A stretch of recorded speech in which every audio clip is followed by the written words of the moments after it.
एक रात जब मैं नशे में धुत होके छोड़ जाने वाले की बेवफाई पर रो रहा था, तब मुझे एक लड़की का मैसेज आया। लिखा था कि मैं आपसे बात करना चाहती हूँ। मैंने मैसेज इग्नोर कर दिया क्योंकि मुझे रूटीन में ऐसे मैसेजेस आते रहते थे।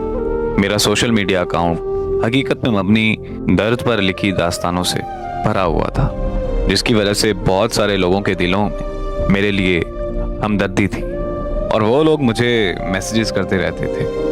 पर मुझे हमदर्दी से नफरत होने की वजह से मैंने कभी किसी को रिप्लाई नहीं किया था। उस लड़की के मैसेजेस बार बार आने लगे तो मैंने मोबाइल फ़ोन बंद कर दिया और सो गया। अगले दिन मैं शाम के 7 बजे जब नींद से उठा तो और अपना मोबाइल ऑन किया तो उस लड़की के कोई 200 मैसेजेस आए हुए थे। मुझे बहुत गुस्सा आया। मैंने उसे कॉल मिला दी। उसके कॉल अटेंड करते ही मैंने उसकी खूब इंसल्ट की और कॉल बंद करके उसे ब्लॉक कर दिया। थोड़ी देर में ही मुझे एक और रॉन्ग नंबर से कॉल आ गई। मैंने अटेंड की तो एक लड़की ने मुझे भाई बोलते हुए कहा कि मैं नूर की बहन बात कर रही हूँ। मैंने उससे पूछा कि कौन नूर? वो कहने लगी कि वही नूर जिसने सोशल मीडिया पे आपकी स्टोरी पढ़कर पिछले 7 दिनों से कुछ नहीं खाया। वही नूर जो पिछले 7 दिनों से लगातार रोई जा रही है। वही नूर जो पिछले 7 दिनों से सोई नहीं। वही नूर जिसकी कुछ देर पहले आपने इंसल्ट की है।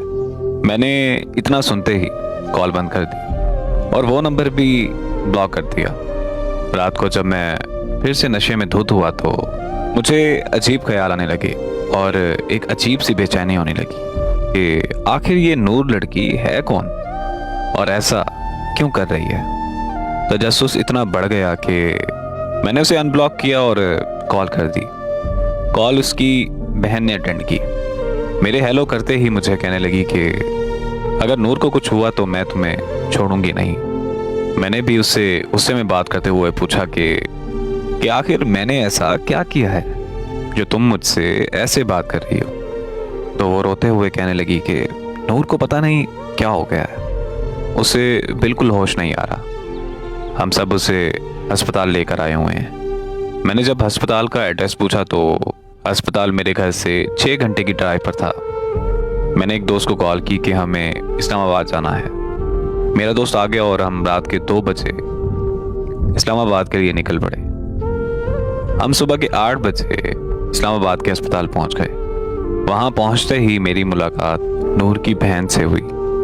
उसने बताया कि नूर को 104 पर बुखार है और उसे अभी तक होश नहीं आ रहा। फिर उसकी बहन ने जो मुझे नूर के बारे में बताया वो सुनकर तो मैं अपने होशो हवास खो बैठा था।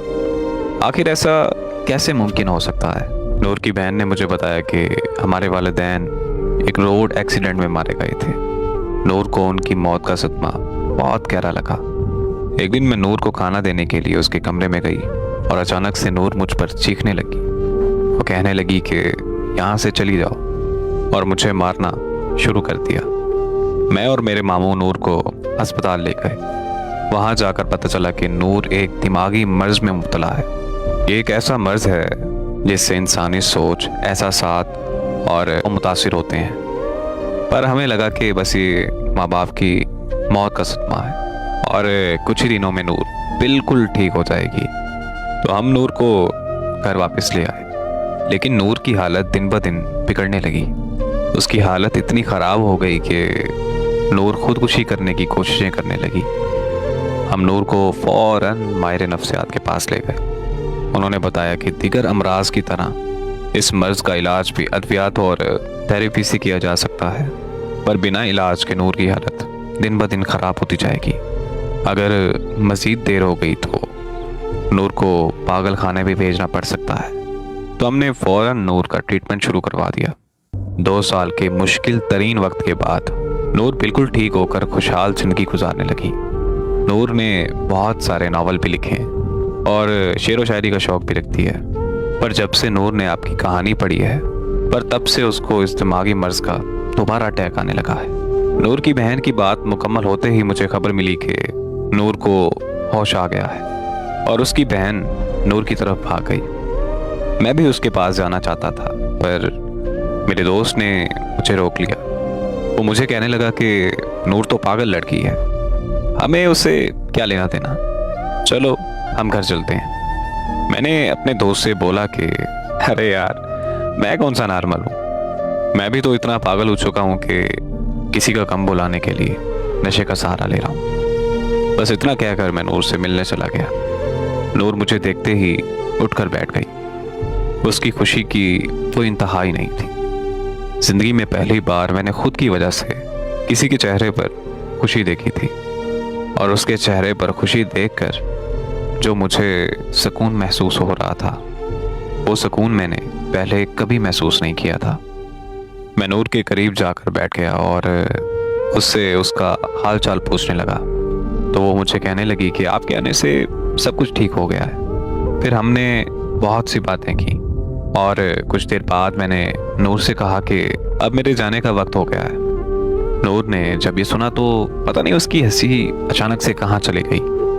उसके हाथ पांव कांपने लगे और आंखें नम हो गईं। मैंने नूर की हालत देखते हुए अपने दोस्त को कॉल की और उसे कहा कि तुम चले जाओ, मैं बाद में आ जाऊंगा।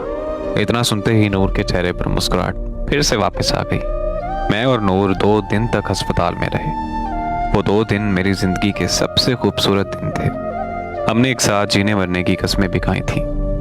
2 दिन बाद नूर को अस्पताल से छुट्टी मिल गई और हम दोनों अपने अपने घर चले गए। फिर हमारी फ़ोन पर दिन रात बातें होने लगी और ऐसे ही 1 साल गुजर गया।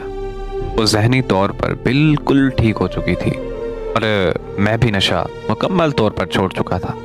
यहाँ तक कि हमारी शादी के लिए हमारी फैमिलीज़ भी रजामंद हो चुकी थी। ज़िंदगी में सब अच्छा चल रहा था कि अचानक एक खबर ने मेरी दुनिया हिला कर रख दी। मुझे पता चला कि नूर की बहन की मौत हो गई। ये खबर मिलते ही मैं नूर के घर पहुंच गया। वहां पहुंचकर पता चला कि नूर की बहन ने प्यार में धोखा खाने के बाद खुदकुशी कर ली और नूर को फिर से वही दिमागी मर्ज का अटैक आया। नूर को अस्पताल में फिर से एडमिट कर दिया गया। वहां नूर के दिमाग की शरीयान फटने से नूर को ब्रेन हेमरेज हो गया और 6 दिन बाद नूर की भी मौत हो गई।